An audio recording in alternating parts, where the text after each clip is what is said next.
This small box cost me $599. This is the M4 Mac Mini. And believe me when I tell you, I have not used this M2 MacBook Pro ever since I bought the M4 Mac Mini. This used to be my main workhorse. Now, aside from traveling or being on the go, that's when I will end up pulling this out. But when I'm at home working from my home station, this just collects dust. So that should tell you everything you need to know about this M4 Mac Mini, but we're still gonna talk about it.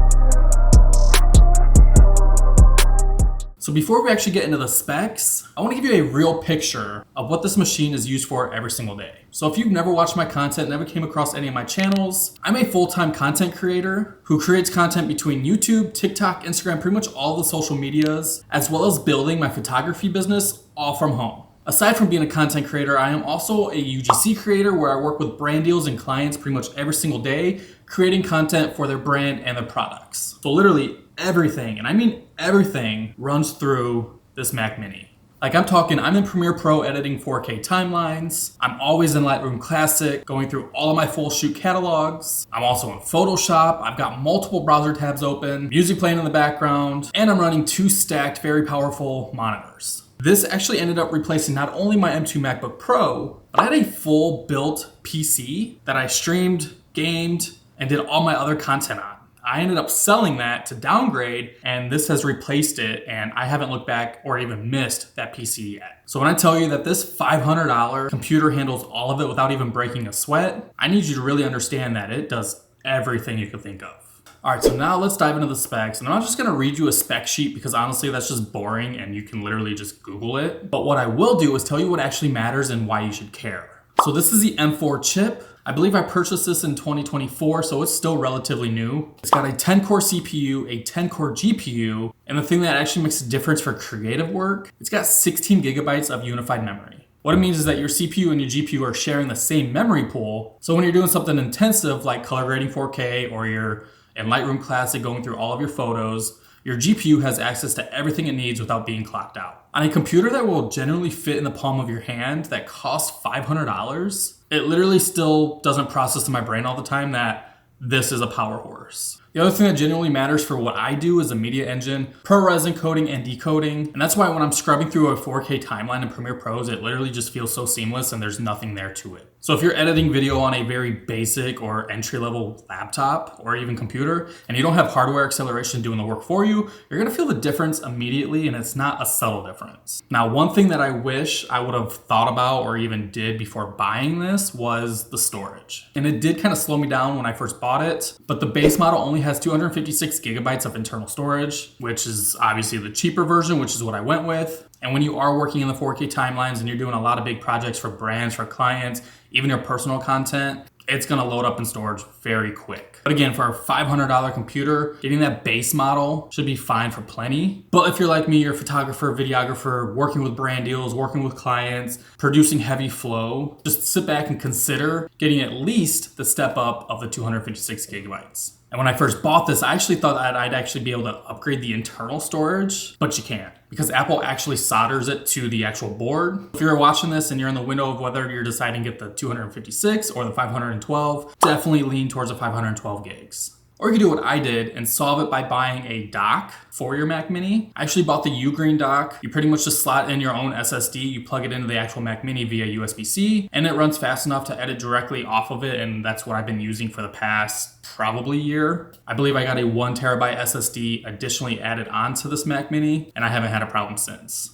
Obviously, you're gonna have to route where your files get stored, everything like that. But my Lightroom, my Premiere Pro, pretty much all my heavy files, even my past client work, stuff like that, lives on that SSD, but it's still accessible from your main screen. So pretty much the internal built-in storage, it's just gonna hold my Mac OS and then apps like Premiere Pro, Lightroom, all of that. But all the files get stored on the SSD. It works great. I haven't had any problems with it. It doesn't overheat. It sits on my desk. I've had 0 problems with it. I actually love this because it also gives you extra ports.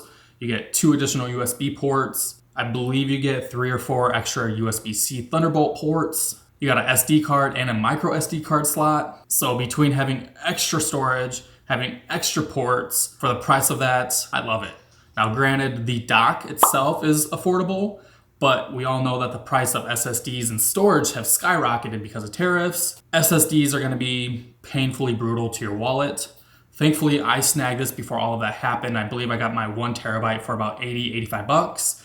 The same exact one for a 1 terabyte is almost $180 now. So it jumped like $100. So do yourself a favor, get more storage up front so you don't have to worry about all of this like I had to. All right, let's go back to the Mac Mini now. We're just gonna talk about the ports for a second because I feel like that just does not get enough attention. There are 3 Thunderbolt 4s on the back of this, 1 HDMI, and an Ethernet port. And what's new from the M4 Mac Mini from previous Mac Minis is on the front of it, they added a headphone jack and 2 USB-C ports. It might sound small, but it's generally one of my favorite things about the redesign because I can just plug things in right to the front instead of trying to fish things to the back. Now, like I said, I am running 2 stacked monitors on this. My first one is my 32-inch Samsung Odyssey G50. This is my do-it-all monitor. I play my PlayStation 5 on it. I do all of my editing between Premiere and Lightroom in it. And it plugs in via Thunderbolt. And if you guys haven't checked out my most recent video, make sure you do that because I did a full dedicated 2026 desk tour video where I actually displayed my brand new Asus ProArt 27-inch. And this is also running off of USB-C. And again, I have no lag, no issues, nothing slowing me down. It literally has, I almost have every single port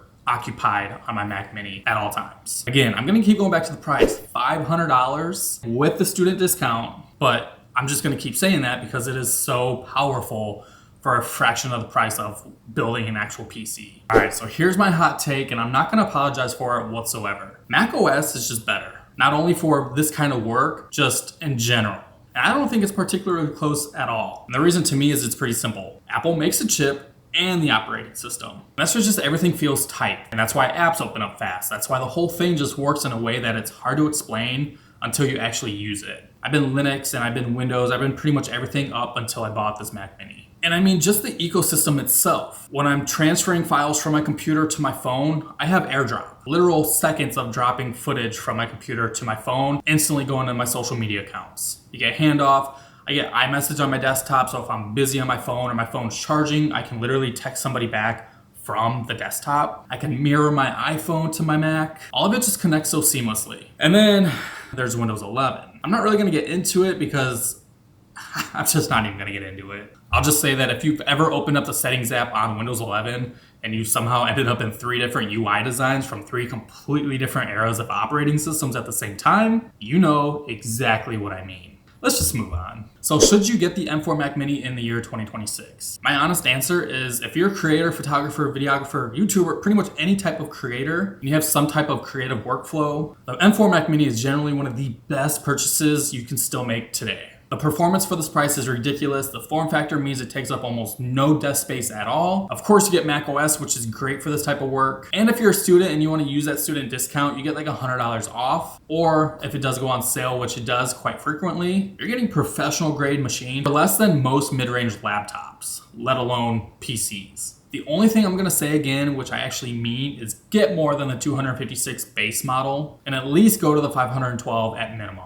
I generally don't have any type of complaints about this other than, of course, the storage that we talked about. But again, there are multiple fixes to that. And other than that, this is my baby. This is my powerhouse. I live and breathe Mac Minis now. So if you do want to check out the M4 Mac Mini as well as the UGREEN dock that we talked about earlier in this video, they will be linked down in the description. And of course, drop a comment down below. Let me know what kind of powerhouse you're editing on. And if you do have a Mac Mini, what's your thoughts on it?